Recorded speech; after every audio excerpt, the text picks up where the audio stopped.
Recuerdo hace unos años, le preguntaba yo a uno de mis hijos, le decía, hijo, ¿cuánto me quieres? Y uno me decía, hasta allá arriba. Le digo, ¿hasta el techo? No, más hasta allá arriba. ¿Hasta dónde? Dice, hasta la luna. Porque era la idea de que era inmenso. ¿Cuán profundo puede ser el amor de Dios que nos tiene a nosotros? Inmenso. Y cuando decimos la palabra inmenso, esa palabra quiere decir que no tiene medida. No hay una medida que lo alcance a determinar. El amor de Dios es sublime, es inmenso. El tema de hoy, de esta prédica, es ¿y tú quién dices que soy yo? Pregunta el Señor Jesucristo. Vamos a poner en manos de Dios el mensaje. Padre Santo, cuántas gracias te damos, Señor, primeramente por haber recibido tu misericordia, porque reconocemos que es tan profundo y tan inmenso tu amor, tan sublime, Señor, al grado de que pusiste de por medio tu cuerpo para recibir el castigo que nosotros merecíamos, cada uno de los que estamos aquí. Y sin embargo tú dijiste, ese castigo yo lo recibo para que tú tengas vida y la tengas en abundancia, para que tengas vida eterna. Señor, te agradecemos porque es así de profundo tu amor. Señor, también te agradecemos, Padre, este tiempo que tú nos guías a tener, y te rogamos, lo ponemos en tus manos preciosas, para que seas tú quien hable a nuestras vidas, que quede sembrada tu palabra en nosotros, Señor, para que podamos defender lo que creemos, Señor, porque tenemos una esperanza firme. No es una creencia que tengamos al aire, sino que lo dice tu palabra y lo creemos porque tiene fundamento. Y el fundamento eres tú, Señor Jesucristo. Entonces en tus manos ponemos este tiempo, Señor, y haz tu voluntad en nosotros, te rogamos. En el nombre de Cristo Jesús. Amén. Entonces, abran su Biblia en el Evangelio de Mateo, capítulo 16, a partir del versículo 13. Dice la palabra: Viniendo Jesús a la región de Cesarea de Filipo, preguntó a sus discípulos, diciendo, ¿quién dicen los hombres que es el Hijo del Hombre? Ellos dijeron, unos, Juan el Bautista, otros, Elías, y otros, Jeremías, o algunos de los profetas. Él les dijo, ¿y vosotros quién decís que soy yo? Respondiendo Simón Pedro dijo, tú eres el Cristo, el Hijo del Dios viviente. Entonces respondió Jesús, bienaventurado eres Simón, hijo de Jonás, porque no te lo reveló carne ni sangre, sino mi Padre que está en los cielos. Y yo también te digo que tú eres Pedro, y sobre esta roca edificaré mi iglesia, y las puertas del Hades no prevalecerán contra ella. Y a ti te daré las llaves del reino de los cielos, y todo lo que atares en la tierra será atado en los cielos, y todo lo que desatares en la tierra será desatado en los cielos. Entonces mandó a sus discípulos a que a nadie dijesen que él era Jesús el Cristo. Por favor, alguien que busque segunda de Timoteo 3:16. Carlos, ¿qué dice la palabra? Dice, toda escritura es inspirada por Dios y útil para enseñar, para redarguir, para corregir, para instruir en justicia. Gracias. A ver, vamos a ver qué nos dice, porque es bien importante este versículo. Toda la escritura, o sea, toda la Biblia es inspirada por Dios. ¿Y para qué nos es útil? Primero dice, para enseñar, para redarguir, para corregir y para instruir en justicia. Entonces, primero dice, lo que está en la Biblia es inspirado por Dios. No todo lo que está escrito lo dijo Dios, porque hay cosas, hay eventos que lo dijeron hombres, y son acontecimientos que vivieron algunas personas, pero Dios quiso que estuviera escrito ahí. ¿Sí? ¿Sí se me entiende? Okay. Pero Dios lo quiso dejar ahí porque para nosotros iba a ser útil. Primero, para que nosotros fuéramos enseñados, para que nosotros fuéramos redarguidos. ¿Qué quiere decir redarguir? Hay ocasiones en que nosotros pecamos contra Dios y a lo mejor no nos damos cuenta porque es un pecado para nosotros sutil. No nos damos cuenta que estamos pecando o no nos damos cuenta que estamos mal.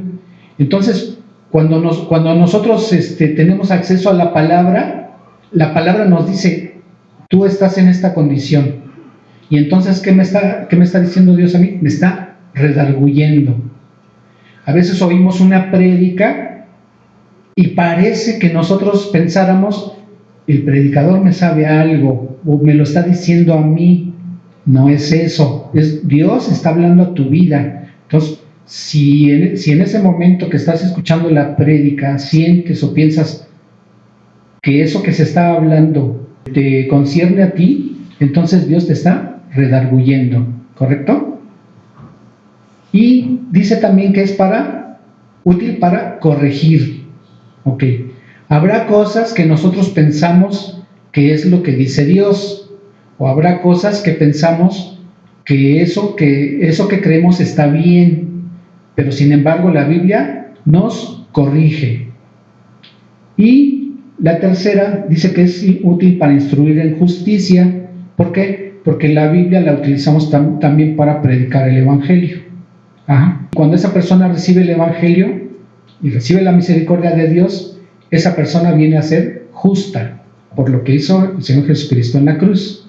Entonces, ¿nos queda claro por qué nos dice eso? Y lo quiero utilizar en este pasaje que leímos.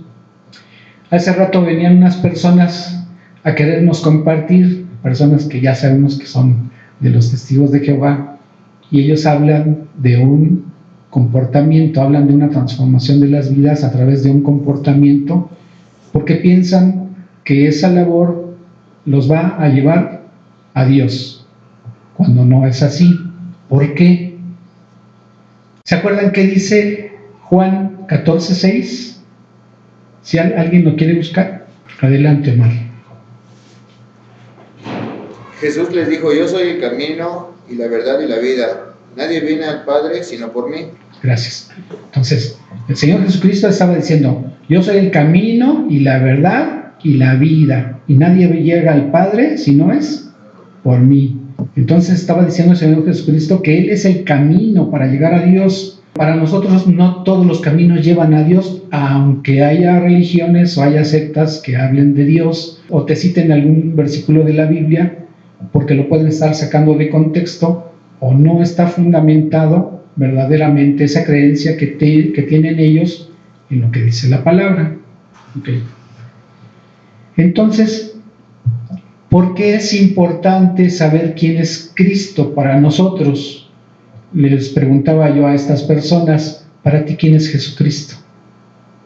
Y entonces, no, pues es un hombre que llegó, llenó los requerimientos que Dios decía y por eso Dios lo exaltó. No, la palabra es clara, que Jesucristo es Dios, que Él vino en forma humana. Oye, pero es que no, Jesucristo no es Jehová. Sí, no estamos diciendo que Jesucristo sea el Padre.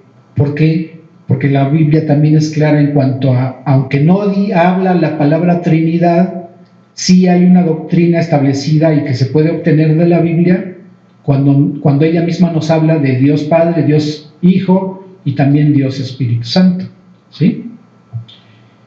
Pero ¿por qué la pregunta a los discípulos les hacía el Señor Jesucristo?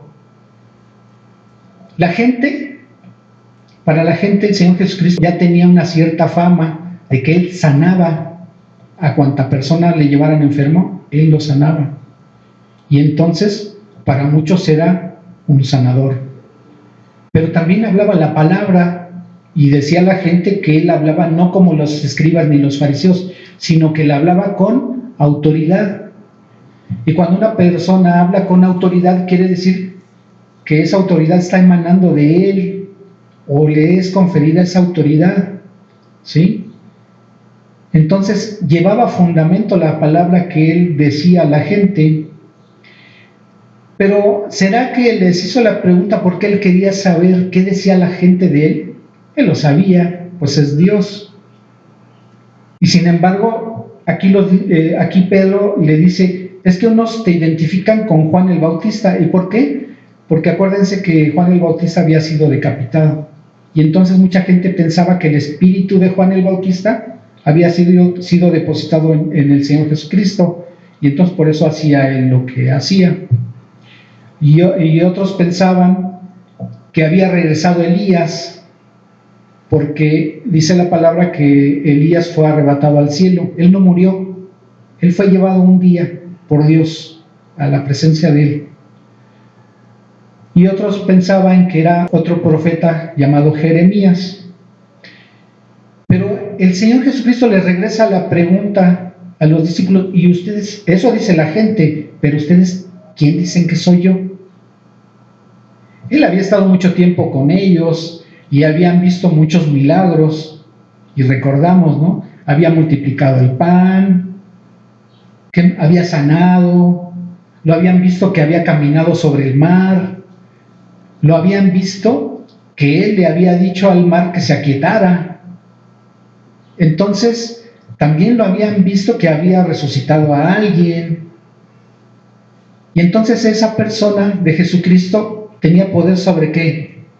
Tenía poder sobre la naturaleza, tenía poder sobre la materia, porque había multiplicado los alimentos, pero también tenía poder sobre la vida, porque había regresado la vida a esas personas que resucitó. Y entonces, con todo lo que habían visto, les pregunta al Señor, ¿y para ustedes quién dicen que soy? Y entonces Pedro responde en el versículo 16, tú eres el Cristo, el Hijo del Dios viviente. Entonces, tú eres el ungido y eres Hijo de Dios. Y no está hablando de un Dios imaginario, porque le está diciendo el Hijo del Dios viviente, reconociendo que hay un Dios que está vivo. Y entonces el Señor Jesús, ¿qué le dice a Pedro? Bienaventurado eres, Simón, hijo de Jonás, porque no te lo dijo alguien. Cuando dice no te lo reveló ni carne ni sangre, dice nadie te lo dijo. Eso te lo reveló mi Padre, que está en los cielos. Y yo también te digo que tú eres Pedro. Y aquí con ese y yo te digo que tú eres Pedro, está haciendo una separación de la pregunta y la respuesta de Pedro con lo que le está diciendo a él. Y sobre esta roca edificaré mi iglesia. Fíjense, no le está diciendo, y sobre ti, Pedro, voy a edificar mi iglesia, sino le está diciendo sobre la roca. O sea, por eso primero les hizo la pregunta, para ustedes, ¿quién soy? Cuando entonces Pedro le está diciendo, tú eres el Hijo del Dios viviente, le está diciendo, eres de la misma naturaleza que Dios. Entonces le estaba diciendo, tú eres Dios, ¿sí? Y entonces el Señor se toma esa respuesta y le está diciendo, y sobre esta roca edificaré mi iglesia. No le está diciendo sobre ti, Pedro. ¿Por qué? Porque la palabra Pedro viene de una palabra en griego que quiere decir piedrita. Imagínense ustedes una iglesia fundamentada en una persona que se anticipa a actuar y se anticipa a hablar y después tiene duda de lo que dijo y de esa decisión que dijo. ¿Qué pasó con Pedro? Lo ve caminando en el mar y le dice, Señor, déjame ir a donde tú estás, que yo también ande sobre el mar. ¿Qué le dijo el Señor? Ven, Pedro. Y entonces Pedro empieza a caminar y empieza a soltarse un viento en medio del mar y se espanta Pedro. ¿Y qué le sucede? Se empieza a hundir y entonces clama, Señor, sálvame. Y entonces lo toma el Señor y lo levanta. Y después, cuando le dice a sus discípulos el Señor Jesús que iba a ser entregado, que iba a ser arrestado y que iba a padecer, Pedro también, no, Señor, yo voy a estar contigo y aunque me cueste la vida. ¿Qué le dijo el Señor Jesucristo? Que lo iba a negar 3 veces antes de que cantara el gallo. Así es. Pedro, Satanás me ha pedido porque te vas a zarandear. Y tú me vas a negar 3 veces antes de que el gallo cante 2. Y así sucedió. Entonces, imagínense que la iglesia de Cristo, la iglesia de Dios, estuviera fundamentada en una persona débil, en una persona titubeante, como Pedro y como nosotros. Entonces, esta iglesia, que la componemos los que estamos aquí y quienes se unan después, conforme a la voluntad de Dios, no está fundamentada en los que predicamos o en los que dirigen. Está fundamentada en Cristo y en lo que dice la palabra, ¿sí? No es el predicador que pasó en la mañana ni el predicador que está ahorita. Es Cristo, Él es la roca. En eso está fundamentada esta iglesia, ¿sí? Entonces, tuvo aplicación. Ahora entendemos lo que dice 2 de Timoteo 3:16. Ya nos fue útil la palabra para corregir una creencia, porque hay una religión que dice que el primer papa fue Pedro, y entonces toman este pasaje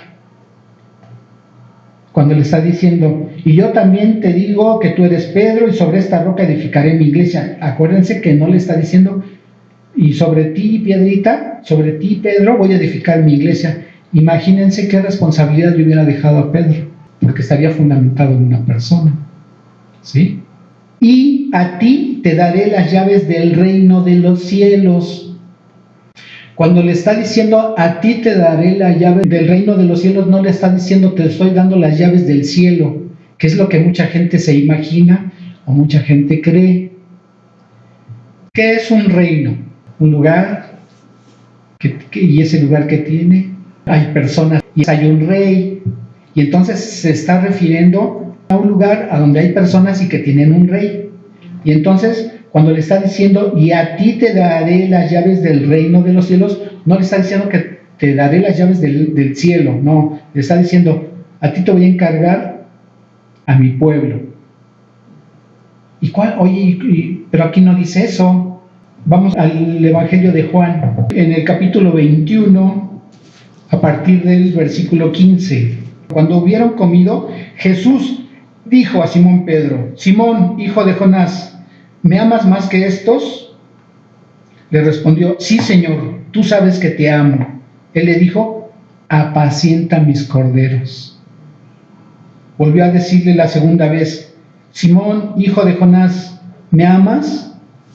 Pedro le respondió: sí, Señor, tú sabes que te amo. Le dijo el Señor: pastorea a mis ovejas. Le dijo la tercera vez: Simón, hijo de Jonás, ¿me amas? Pedro se entristeció de que le dijese la tercera vez: ¿me amas? Y le respondió: Señor, tú lo sabes todo, tú sabes que te amo. Jesús le dijo: apacienta mis ovejas. Entonces, la palabra tiene relación, y cuando empezamos a adentrarnos en la palabra misma se va explicando por ella misma, y entonces no inventamos cosas o nos imaginamos cosas. La palabra se debe de explicar por ella misma. Y entonces, ¿qué le estaba encargando? Le estaba encargando a su pueblo. No le dijo: tú vas a ser papa de Roma. Le dijo: te encargo a mis ovejas. Y cuando le está diciendo el Señor: pastorea a mis ovejas, ¿qué le estaba dando a entender? ¿Qué es un pastor de ovejas? El que las cuida, las guía. Las cuida, las guía. ¿Qué más hace por ellas? Las alimenta. Esto nos recuerda del Salmo 23. Entonces el pastor cuida las ovejas. Algo que caracteriza a las ovejas es de que son animalitos muy indefensos.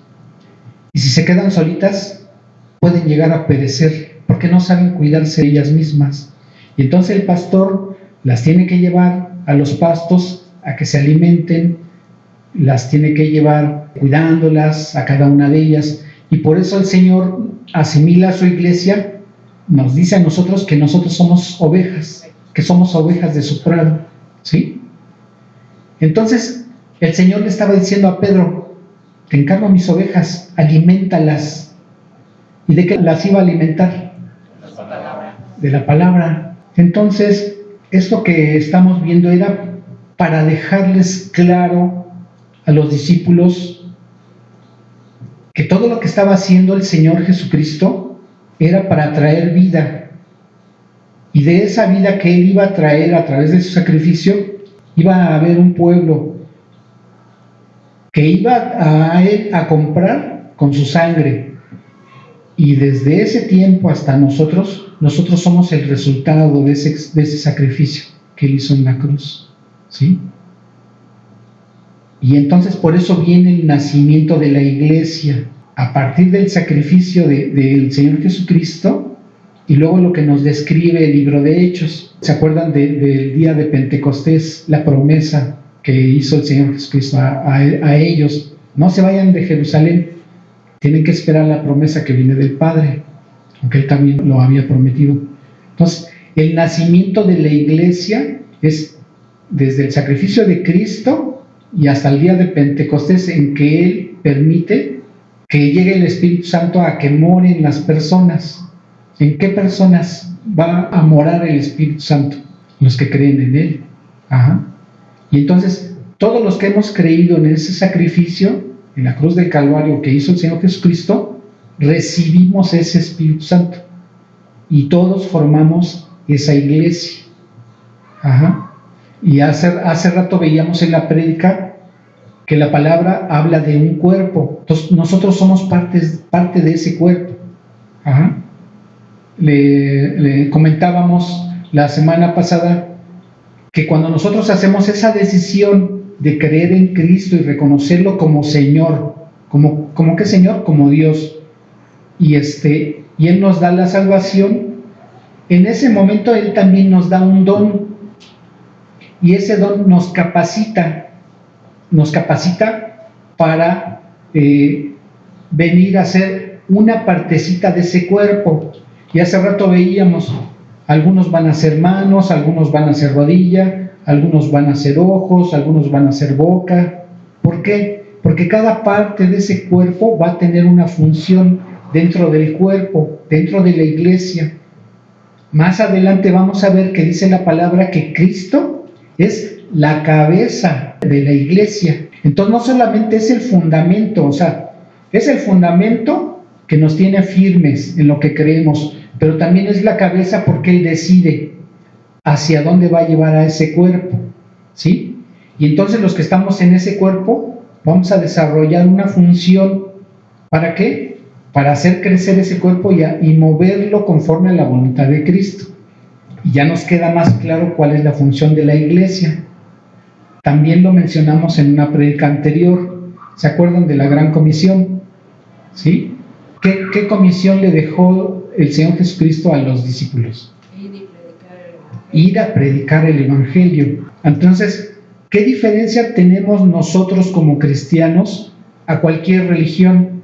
Que nosotros como iglesia no somos un edificio, sí, somos un cuerpo vivo en el cual mora Dios y en el cual Dios nos guía. ¿A qué? A que esa iglesia crezca. ¿Cómo va a crecer? Cuando nosotros le acercamos el Evangelio a las personas.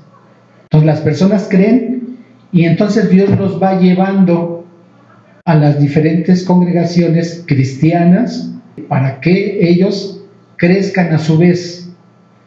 Entonces, conforme a los dones que va Dios dando, va dejando predicadores, va dejando maestros de la palabra para enseñar y edificar a esos nuevos creyentes para que se reproduzcan. Hace casi 18 años a mi esposa y a mí nos invitaron a un desayuno, y en ese desayuno había alguien que tocaba la guitarra y cantaba alabanzas para Dios. Y el hermano que nos invitó a ese desayuno, nosotros estábamos recién nacidos espiritualmente hablando. Le habla a mi esposa y a mí y nos lleva con ese hermano cristiano que nosotros no sabíamos quién era, y nos presenta y nos dice, nos da su nombre y nosotros lo saludamos y hasta ahí quedó. Y luego había una mesita con cassettes y digo, pues me voy a llevar unos 2. Y ya, terminó el desayuno, nos despedimos y nos fuimos. ¿Cuál fue mi sorpresa? A mí me impactaron sus cantos, y después con el tiempo supe que él era Rubén Sotelo. Y dije, tuve la oportunidad de hablar con él, tuve la oportunidad de quizá a lo mejor entablar una amistad o entablar una convivencia de un cristiano a otro con alguien que es famoso en el medio cristiano. Y las alabanzas que él tiene me llenan. Y aunque ahora sé quién es él, pues ya es difícil que tenga yo contacto directo con él, cuando tuve la oportunidad de hacerlo. Y me agrada, digo, tuve la oportunidad de saludar de mano, lo hice, pero ya no tuve un acercamiento más estrecho como hermanos en Cristo. Pues alguien que toca la guitarra y canta, pues. ¿Sí? Y eso es lo que sucede con las personas que oyen hablar de Cristo o tienen un conocimiento intelectual. ¿Por qué? Porque ven una película o escucharon, o algún día de chicos los llevaron a una iglesia y oyeron de Cristo, pero no tienen un acercamiento con Él, a diferencia de nosotros, que sí lo conocemos a través de la palabra y tenemos un acercamiento íntimo a través de la oración. ¿Cuántas veces la gente desaprovecha la oportunidad de conocer a Cristo? En lo personal, yo cuando comparto el Evangelio a alguien, para ti, ¿quién es Cristo? Porque lo estoy presentando a Él al que quiero dar a conocer. ¿Por qué? Porque Cristo es el que le va a dar su misericordia a esa persona, es el que va a transformar su vida y Él es el que le va a dar vida eterna cuando esa persona crea en Él. ¿Sí? Entonces, ¿qué tan importante es saber quién es Cristo para mí? Pero también cuán importante es que las demás personas sepan quién es Jesucristo. Y esa es la labor de la iglesia. Y entonces, ¿qué tenemos que hacer? ¿Qué tenemos que hacer? Pues ir y presentárselos, Así conocerlo nosotros para que nosotros podamos transmitir, cómo podemos hablar de un tema que no conocemos. Entonces necesitamos conocerlo para poderles también transmitir un poco del conocimiento de lo que nosotros ya aprendimos. Yo cuando conocí el Evangelio le hablaba a toda la gente, pero yo les decía, mira, aquí Dios dice esto, pero no tenía yo una estructura formal de cómo presentar el Evangelio. Pero también dice Dios que conozcamos lo que dice su palabra. ¿Para qué? Para presentar defensa. ¿Y defensa a quién? Comentábamos hace rato. Vienen los testigos de Jehová y le pregunto al líder de ellos, ¿para ti quién es Cristo? Es un hombre. Pues si para él es un hombre, ¿creen que ese hombre le pueda dar vida eterna? Pues no, porque para él es un hombre. O sea, si no está reconociendo que Cristo es Dios, entonces no le va a solucionar ese problema de sus pecados. ¿Por qué? Porque lo está negando. Cuando ellos están negando la deidad de Cristo, porque el texto de ellos está cambiado. Vean qué dice Juan 1:1 en la Biblia. Al principio era el verbo, y el verbo era con Dios, y el verbo era Dios. Ok, y el verbo era Dios. El texto de ellos termina diciendo, y el verbo era un Dios. Pero hay partes de sus Biblias que no han podido cambiar.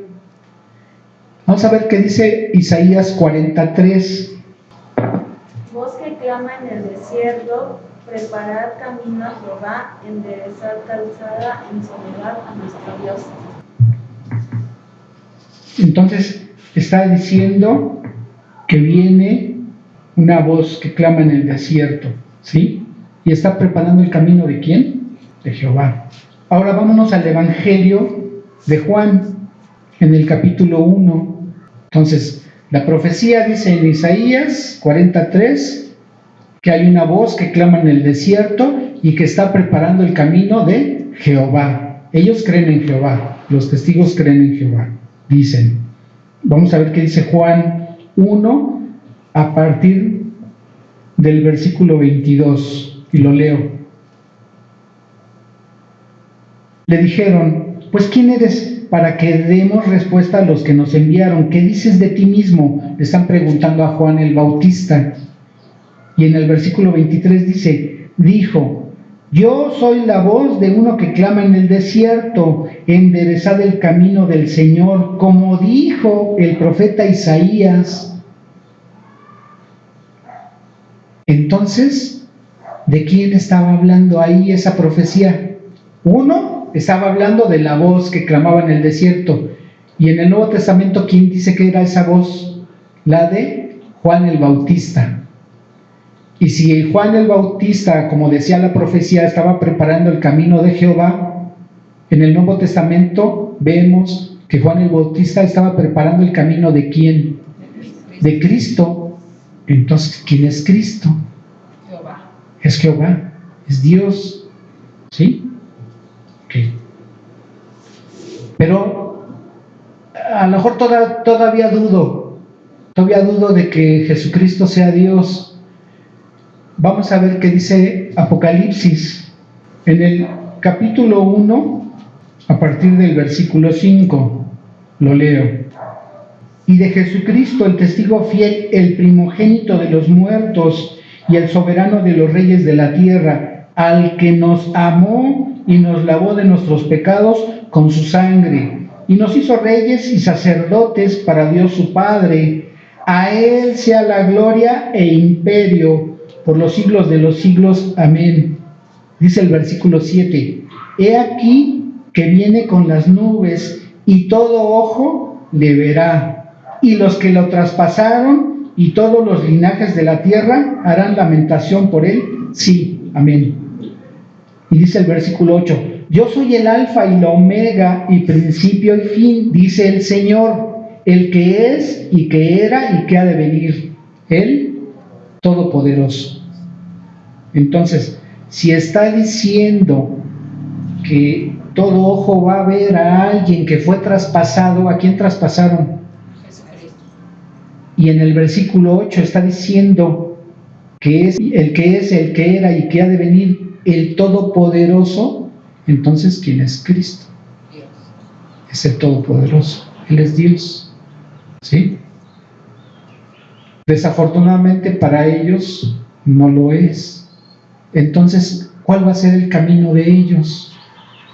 Un día van a estar delante del Señor y sus rodillas se van a doblar, van a estar hincados delante del Señor, y entonces se van a enterar de que Él es Dios.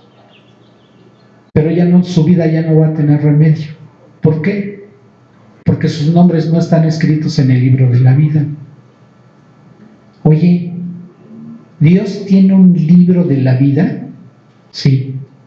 ¿Y qué escribe en ese libro Dios? ¿O qué escribió? Los nombres de las personas que creyeron en él. Sí. ¿Y eso está en la Biblia?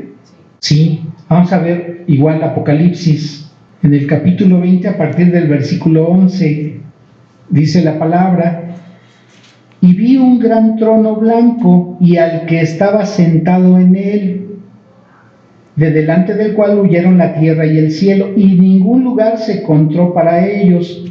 Y vi a los muertos, grandes y pequeños, de pie ante Dios. Y los libros fueron abiertos, y otro libro fue abierto, el cual es el libro de la vida. Y fueron juzgados los muertos por las cosas que estaban escritas en los libros, según sus obras. Y el mar entregó los muertos que había en él, y la muerte y el Hades entregaron los muertos que había en ellos. Y fueron juzgados cada uno según sus obras. Y la muerte y el Hades fueron lanzados al lago de fuego. Esta es la muerte segunda. Y el que no se halló inscrito en el libro de la vida fue lanzado al lago de fuego. Entonces, sí hay un libro. Hay un libro que tiene Dios y están los nombres de todos los que hemos creído y de todos los que van a creer. Ajá. Ese libro lo tiene Dios. Y entonces, con espanto, con tristeza, van a ver estas personas que no creen en la deidad de Cristo, de que sus nombres no están ahí. Oye, es necesario que ellos crean, porque ellos dicen que Jesucristo es su Salvador y hablan también de los pecados. ¿Es necesario que ellos crean que Jesucristo es Dios?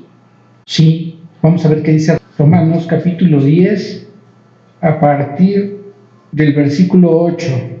Mas ¿qué dice? Cerca de ti está la palabra en tu boca y en tu corazón. Esta es la palabra de fe que predicamos, que si confesares con tu boca que Jesús es el Señor.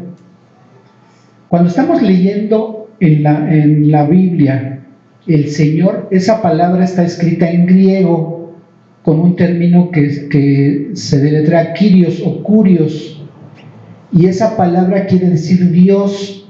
Cuando se le dice Señor, no es lo mismo que yo le diga a él, Señor Carlos, a cuando me dirijo a Dios y le digo Señor, o que me digan a mí Señor.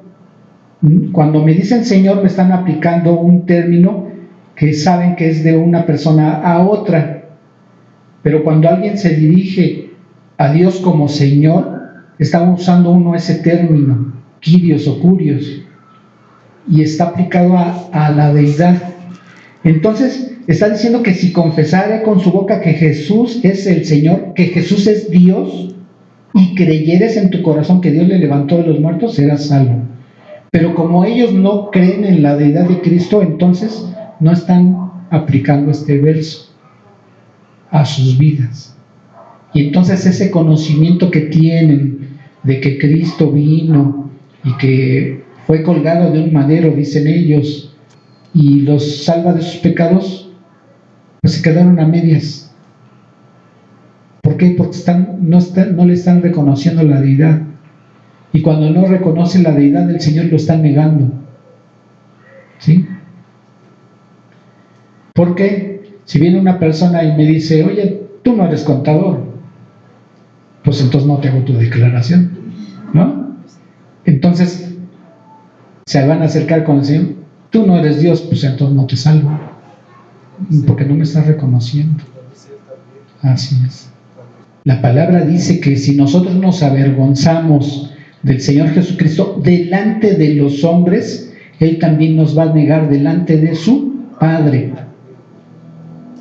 Entonces, ellos están negando la deidad de Cristo delante de los hombres, y entonces el Señor los va a negar a ellos delante de Dios su Padre.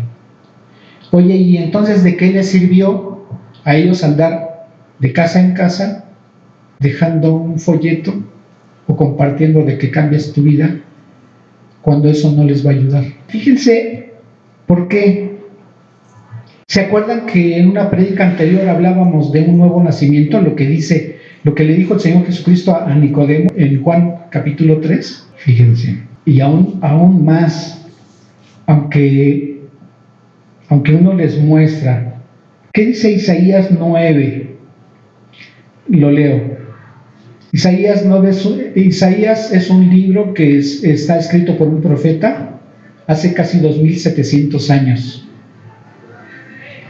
Dice la profecía, porque un niño nos es nacido, hijo nos es dado.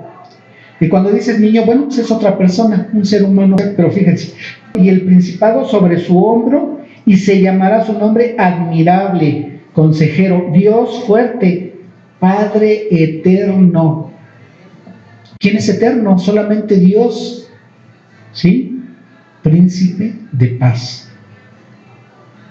Y luego en Isaías 7:14 dice la profecía, por tanto, el Señor mismo, ¿cuál Señor mismo? Dios. Os dará señal, he aquí que la Virgen, ahora sabemos que María, porque lo vemos en el Nuevo Testamento, concebirá y dará a luz un hijo y llamará su nombre Emmanuel. Y cuando leemos Mateo en el capítulo 1, en el versículo 21, la palabra dice, y dará a luz un hijo y llamará su nombre Jesús, porque él salvará a su pueblo de sus pecados. Y entonces ahí mismo confirma, todo esto aconteció para que se cumpliese lo dicho por el Señor por medio del profeta cuando dijo, he aquí una virgen concebirá y dará a luz un hijo. Se está refiriendo a Cristo, pero si allá en Isaías está diciendo que es Dios, porque es Emmanuel, entonces ¿quién es Cristo? Y entonces cuando les estamos mostrando que eso es lo que dice la palabra y no lo creen, entonces no le están creyendo a Dios. Y entonces son falsos profetas, porque se llaman testigos de Jehová. ¿Qué es un testigo? Alguien que le consta, alguien que les consta algo de alguien o de algo. Y entonces, sí, yo soy testigo de Dios por esto y por esto y por esto. Nosotros somos testigos ¿de quién? De Cristo. Porque aunque yo no estuve presente ahí cuando el Señor fue crucificado, la palabra me dice que nosotros fuimos juntamente crucificados con Él. No me pregunten cómo, porque no lo sé, pero la palabra me lo dice y yo lo creo. Habrá cosas que ahorita no lo entienda yo. Cuando esté en la presencia de Dios, Él me va a revelar esas cosas, y lo mismo a los que estén allá con Él. Entonces, Él me dio salvación, y eso es en mi presente. Y entonces puedo dar testimonio de que Él me dio salvación, y entonces yo sí soy testigo de Cristo, porque es algo que me consta. Y asimismo los que escribieron los evangelios, a ellos les constó de quién era Cristo. Por eso decía Juan, lo que nuestros ojos vieron, lo que nuestras manos palparon, al verbo de vida, de eso damos testimonio. Entonces Juan estaba, y los discípulos y quienes escribieron los evangelios dieron testimonio de algo que a ellos les constaba. No era algo que imaginaron, ellos lo vieron. Y por eso los milagros de Cristo y las resurrecciones que hubo, que ellos les constó ver, están escritas aquí en la Biblia. ¿Para qué? Para nuestra enseñanza, para que seamos redarguidos, para que seamos corregidos, para que seamos lo que dice 2 Timoteo 3:16, que lo vimos hace ratito, ¿sí? Y entonces vamos viendo que toda la palabra se relaciona, y entonces no hay contradicción. Algo que me puede estar diciendo una profecía hace 2700 años, o lo que me dice Génesis 3:15, que lo veíamos en la prédica de la semana pasada, o lo que estamos viendo ahorita, o lo que vemos que nos dice Apocalipsis, toda la Biblia está estrechamente relacionada, y entonces entre ella no hay contradicción. Y en ellos sí se encuentra contradicción, porque no reconocen la deidad de Cristo, y sin embargo cuando tú les muestras, y aún con su texto de ellos, no lo creen. Entonces quiere decir que no le creen a Dios, ni siquiera creen lo que ellos tienen. ¿Por qué estamos dando este mensaje?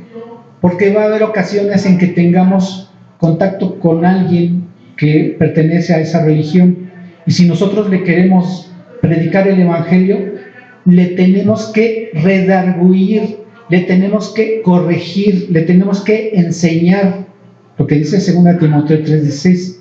¿Para qué? Para que ellos vengan al conocimiento de la verdad. Ajá. Y si ellos vienen al conocimiento de la verdad que está escrita, entonces ellos pueden creerle a Dios, y entonces ellos van a recibir la misericordia de Dios, ¿sí? Entonces, esta es la palabra que Dios quiere que tengamos presente. Y entonces, a partir de hoy, si es que alguien de ustedes no lo sabía, ahora ya lo sabe y ya tiene un fundamento, ¿sí? Para mucha gente, quizá lo ponen como excusa, porque se les hace increíble decir, oye, entonces si yo recibo al Señor Jesucristo y si yo le digo que me perdona todos mis pecados, absolutamente todos tus pecados. Pero eso no te da libertad para seguir pecando. Eso no te da justificación para que digas, bueno, ya quedé libre de culpa y puedo hacer lo que sea, o con eso tengo permiso de seguir pecando. No, porque Dios nos llama a una vida de santidad. Y la santidad no significa alguien que ya no peca, significa alguien que está apartado para Dios. Entonces, es muy, muy importante que la persona tenga que creer que el Señor Jesucristo pagó por sus pecados en esa cruz del Calvario. Fíjate lo que nos dice el versículo 17 y 18 de Juan 3. Porque no envió Dios a su Hijo al mundo para condenar al mundo. Dice el versículo 18, el que en él cree no es condenado, pero el que no cree ya ha sido condenado, porque no ha creído en el nombre del unigénito Hijo de Dios. Entonces, la diferencia o la distinción entre alguien que va a ser condenado y alguien que no es: ¿creíste en el Señor Jesucristo para salvación? El Señor no te condena. ¿Lo rechazaste? ¿No quieres creer en Él? La condenación está sobre ti. Dice el versículo 36 de Juan 3, el que cree en el Hijo, en el Señor Jesucristo, tiene vida eterna, pero el que rehúsa, o sea, el que se niega a creer en el Hijo, no verá la vida, sino que la ira de Dios está sobre él. Oye, ¿y a dónde dice la Escritura que si no tengo esa salvación, me voy a ir al infierno? A que veamos Apocalipsis, en el capítulo 20, dice el versículo 12, y vi a los muertos grandes y pequeños de pie ante Dios, y los libros fueron abiertos, y otro libro fue abierto, el cual es el libro de la vida, y fueron juzgados los muertos por las cosas que estaban escritas en los libros según sus obras. Oye, pero no que Dios a través del Señor Jesucristo pagó por todos nuestros pecados. Sí, sí lo hizo, pero como tú te rehusaste a creer que podías tener salvación, entonces sí eras juzgado. No porque hiciste algo malo, sino porque rechazaste a Jesucristo. No creíste que Él podía darte la salvación. Entonces dice el versículo 15 de Apocalipsis 20, y el que no se halló inscrito en el libro de la vida fue lanzado al lago de fuego. Y ese lago de fuego arde también con azufre. Si nosotros vemos el versículo 8 de Apocalipsis 21, nos dice la Escritura, pero los cobardes, a los que les da miedo salirse de la religión y creer y seguir a Jesucristo, y los incrédulos, los que no quieren creer en Él, los abominables y homicidas, los fornicarios y hechiceros, los idólatras. Yo tengo mi religión y tengo mis imágenes, y mis imágenes me han hecho muchos milagros, entonces yo creo en ellos. Entonces, esa persona que quiere seguir confiando en sus imágenes es una persona idólatra. Y todos los mentirosos, no, yo no tengo pecado, yo estoy bien con Dios, yo todos los días me persino, yo todos los días me encomiendo a Dios. Pero ¿tienes a Cristo en tu vida? ¿Tienes un nuevo nacimiento? ¿Estás seguro que ya te perdonó de tus pecados? ¿Le entregaste tu vida a Cristo? ¿Confiaste en Él como Señor y como Salvador? Entonces, pero los cobardes e incrédulos, los abominables y homicidas, los fornicarios y hechiceros, los idólatras y todos los mentirosos tendrán su parte en el lago que arde con fuego y azufre, que es la muerte segunda. ¿Qué tienes que hacer? Yo te quiero invitar en esta mañana, después de lo que has escuchado que dice la Escritura, lo que dice la palabra de Dios, lo que Dios hoy te está diciendo a ti. Si hoy le has creído a Dios, yo te invito a que hoy le entregues tu vida. Yo te invito a que le pidas perdón por tus pecados. Yo te invito a que hagas esta decisión. Y si tú quieres creer y quieres confiar y le vas a creer a Dios que Él te va a perdonar de tus pecados, dile esto a Dios. Cierra tus ojos e inclina tu cabeza. Dios Todopoderoso, yo he pecado contra ti y ahora he escuchado que mis pecados me condenan a ir al infierno. Señor, yo te ruego que me perdones, me arrepiento de mis pecados. Yo he creído que el Señor Jesucristo hace 2000 años vino a morir, a padecer del Calvario. En cada herida, en cada llaga de su cuerpo, mis pecados fueron puestos y por esas heridas yo soy sanado. Ese castigo que Él recibió en la cruz del Calvario, yo lo merecía y el Señor Jesucristo ocupó mi lugar. Ese castigo que Él recibió, yo lo merecía y en cambio Él lo recibió. Ahora yo te ruego, Señor, que esa sangre que fue derramada de su cuerpo sea para lavar mis pecados. Yo lo creo. Creo que Él murió en la cruz pagando mis culpas. Pero también creo que al tercer día el Señor Jesucristo resucitó, fue levantado de los muertos. Y Él ahora está sentado a tu diestra, Dios Todopoderoso, intercediendo por mí. Gracias, Dios, que me has convencido con el Evangelio, porque ahora lo creo y ahora sé que pidiéndote perdón y creyendo que Él pagó por mis pecados, yo soy perdonado y librado de esa condenación eterna. Y sé también que ahora que he sido perdonado por ti, ahora te puedo llamar Padre, porque tú me reconoces como hijo. Te doy gracias y reconozco que no tengo ningún mérito en esta salvación y ahora te ruego que vengas a morar en mí, que me selles con tu Espíritu Santo y que guíes mi vida en este mundo hasta que tú me llames a tu presencia. Te ruego que me des la capacidad, que me des el don de poder hablar, de tener las palabras para dirigirme y a otras personas y que tú me lleves a hablarles de ti y a compartirles este mensaje de salvación. Te doy gracias, Señor, y te reconozco, Señor Jesucristo, como mi único y suficiente Salvador. Ahora te doy gracias, Dios eterno, por esta gran bendición y esta misericordia que recibo de ti. En el nombre precioso de Jesucristo, mi Salvador. Amén. Bien, si tú has tenido sinceridad en tus palabras, verdaderamente te has arrepentido de tus pecados y le has entregado tu vida a Dios, y Él ha visto la sinceridad en tus palabras y ha visto la honestidad en tu corazón, Él te ha perdonado tus pecados. Dice el Evangelio de Juan en el capítulo 1, versículo 12: Mas a todos los que le recibieron, a los que creen en su nombre, les dio potestad de ser hechos hijos de Dios. También nos dice el Evangelio de Lucas en el capítulo 15, versículos 7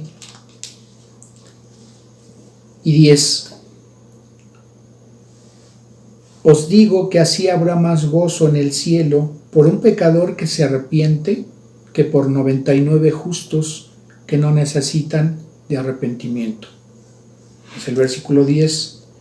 Así os digo que hay gozo delante de los ángeles de Dios por un pecador que se arrepiente. Entonces, en este momento hay celebración delante de Dios en el cielo por tu arrepentimiento, porque ahora has pasado a ser parte de la familia de Dios. Bienvenida a la familia de Dios. Vamos a terminar este tiempo con una oración para agradecerle a Dios. Padre Santo, te agradecemos, Señor, tu palabra, porque es viva y eficaz, más cortante que una espada de doble filo. Señor, tu palabra nos enseña, tu palabra nos corrige, tu palabra nos redarguye y también tu palabra nos instruye. Señor, síguenos dando entendimiento de tu palabra para que podamos hacer tu voluntad. Gracias, Padre, porque hemos recibido la enseñanza que viene de ti y que nos hace crecer en nuestra fe y que nos da fundamento de lo que creemos, Señor. Y de esta manera, mientras crezcamos en la fe y en la enseñanza que es tu palabra, podemos estar seguros de que ninguna teoría, ninguna filosofía, ningún conocimiento humano, ni ninguna creencia ajena a lo que dice tu palabra nos va a poder mover de lo que creemos de ti, Señor, y que es lo que nos enseña tu palabra.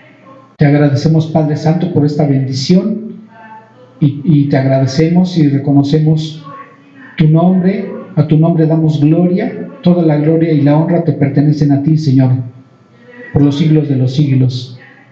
Te agradecemos en el nombre de Cristo Jesús, nuestro Salvador, nuestro Rey, Señor, nuestro Dios. Amén.